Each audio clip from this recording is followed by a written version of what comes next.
Hello, everyone. First off, it's very honored to be up here helping to induct a longtime friend, Michael McGill. So I wrote some little notes here, trying to keep it short. I know it's been a long night. We got a contest tomorrow. Be skating against that dude. Anyways, I don't know if you know this, but Mike was born in 1964 in Brooklyn, New York.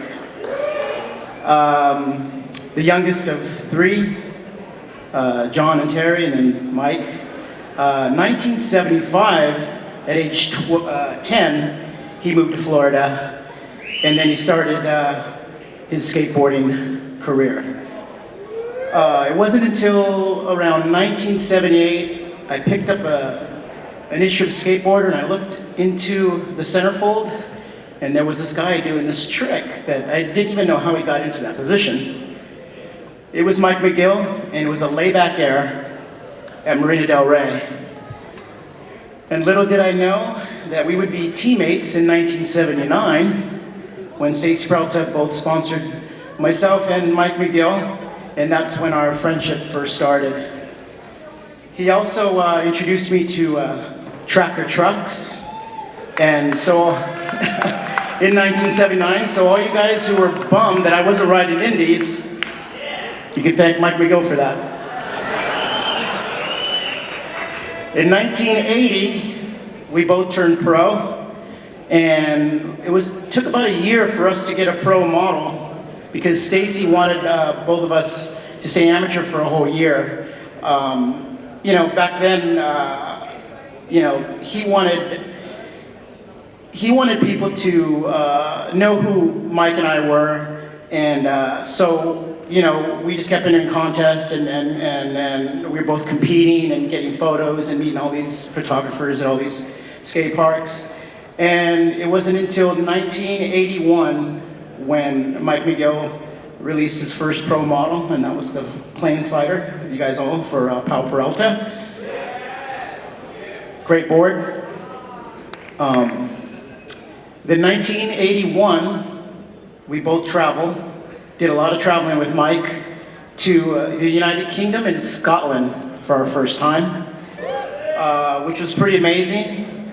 In that same year, we got invited to do a Swedish summer camp in Rättvik called the Eurocana Summer Camp, where both Mike and I were teachers there, and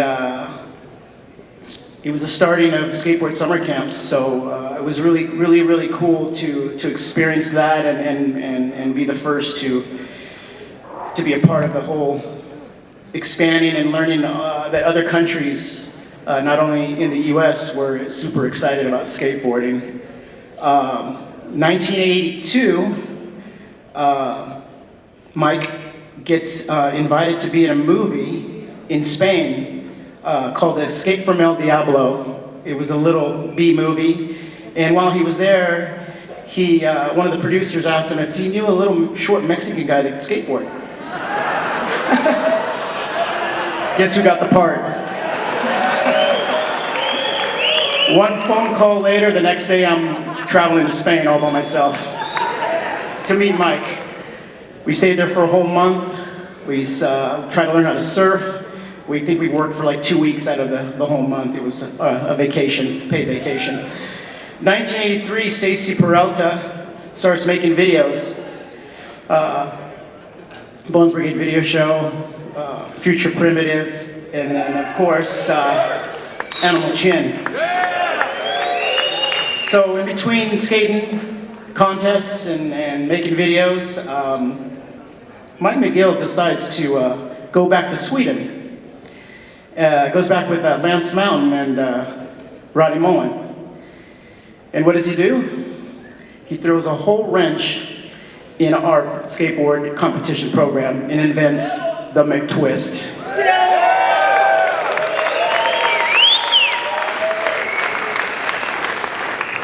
I'll say this again.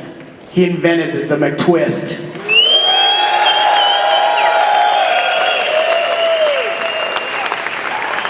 which is probably one of the most difficult tricks you will ever do or try if you're a skateboarder. One of the gnarliest. So I have to give it up to my longtime friend for introducing that to skateboarding, because he changed the sport in many ways. He also contributed a lot to our industry by starting his own skateboard shop in 1987 called Mike McGill's Skateboard Shop, which is, I think, celebrating his 30-year anniversary this year. So, gotta give that up to Mike.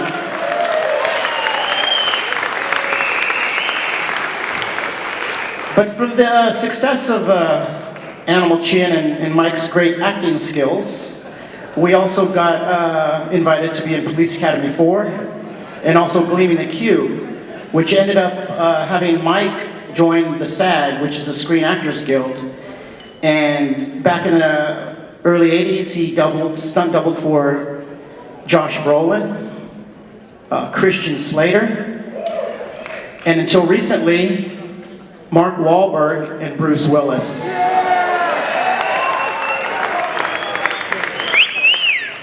He did really good at Bruce Willis because you could tell he's getting bald. Sorry, Mike. That's what happens when we get old. 1988, McGill opens a skateboard park. And what does he call it? Mike McGill Skate Park. Which bred a lot of amazing skateboarders from North County. So we got to give it up to Mike once again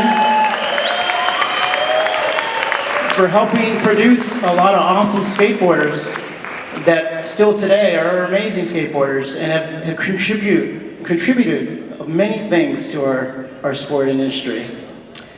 But then in 1991, things go sour at Powell Peralta and we start to part ways, and Mike creates a company called Chapter 7,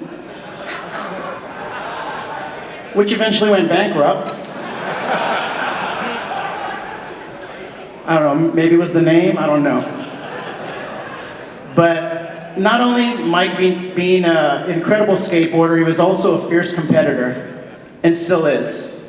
I love skating with Mike. He pushes me to no end. Things you don't know about Mike. Mike loves trees and plants.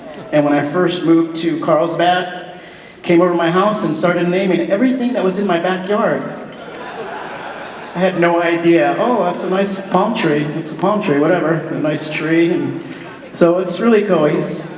I guess your family had a nursery back home in Florida, so he learned a lot about plants. He also loves to fish. And he has a boat. He takes a lot of skaters out in the ocean, and I've been living in North County for 2.5 years, and I have not got invited to go fishing yet. Mike. We also love to ride mountain bikes together. We also ride motocross. Mike is amazing at riding. He's an amazing husband to Julie. Right, Julie? He's a great father of 3 beautiful kids. He's a longtime best friend of mine, longtime teammate, and he's perfected the mall grab like nobody else. I want to bring up Mr. Michael McGill.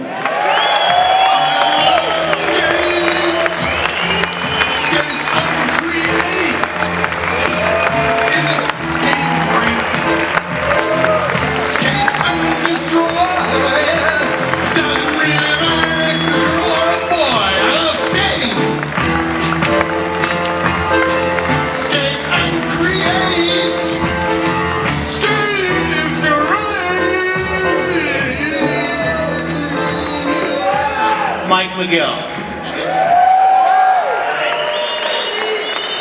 Thanks a lot, everyone. I don't really have like a speech per se. I just wrote some names down. But thanks, Steve. He's been a great teammate and friend for years. I guess he's lived in San Jose for 50 years. Finally convinced him to move down by me 2 years ago, and he said, you know, there's just one thing, Mike, I'm really mad at you because you didn't tell me 10 years ago to move down there. And now we, you know, our kids play together, we do all these activities, we probably see each other 4 or 5 times a week doing something. So it's pretty incredible. I tell that story to Stacy and he's like, what? You guys, really? I wish Stacy could be here tonight. He sent me a note. I'd like to thank Steve Van Dorn for getting this place and taking it out of the Motel 6 lobby and doing everything he does for all the skaters. Also, I'd like to thank Laura Thornhill for putting up with us and all the HOF people for making this happen. Also, you know, I grew up in Florida skating, you know, whatever we could find, Rainbow Wave, Skate Wave, the Abrasion Basin where Rodney Mullen's from. You know, one of Florida's first pros, George McClellan, is here tonight at my table. He's a few years older than me. I was like 12 or 13. He would drive like an hour to pick me up to go skate with him. Guys like Paul Schmidt helped me to travel around Florida and gave me the encouragement to, you know, keep on doing what I like to do. Let's see. And of course, you know, Alan Gelfand, who invented the Ollie, of course. I'm from a small town in Florida, just outside of Tampa, and you know, there's not a lot of people there. I mean, you know, but he recognized me as, you know, somebody he wanted to share his life with, and he invited me to California for the first time to meet Stacy Peralta, and eventually I took some pictures with James Cassimus, thank you, and got my first picture in a magazine. I remember going to the drugstore when I got home to Florida, and Stacy said, yeah, it's in there. And I opened up the magazine, and I kept looking. I looked at it 3 times. I'm like, I don't care how small it is. It's my first picture. I don't care. And then I opened up the centerfold, and there I was. It was ridiculous. I'd also like to thank all the other photographers, like Grant Britton, of course, Mofo,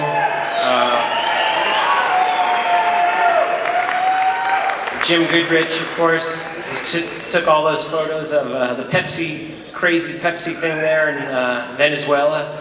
I think I was 13. I went out of the country for the first time. I don't know what my parents were thinking letting me go over there. There's like people with machine guns, and I think I met Ellen O'Neill, Tony Alva, and all kinds of crazy people there. I just want to also share, you know, I used to have these posters on my wall when I was about 12 years old in Florida, and there was a picture of Stacy Peralta, Jay Adams, a bunch of those guys. And within 3 years, I was telling Steve this the other day, I tried to remember, I met Stacy Peralta, Jay Adams, Shogo Kobo, Tony Alva, Polar Bear, Dave Hackett, guys like Brad Bowman, the infamous Steve Olson. It was just very surreal for me to meet all those guys. And it's such an honor to be up here with the company of those guys. And also want to thank my wife for putting up with me, and I don't think she really understood skateboarding until Stacy made that Bones Brigade documentary, and she said, you know what, honey, you can go skate anytime you want, you know? I was like, all right.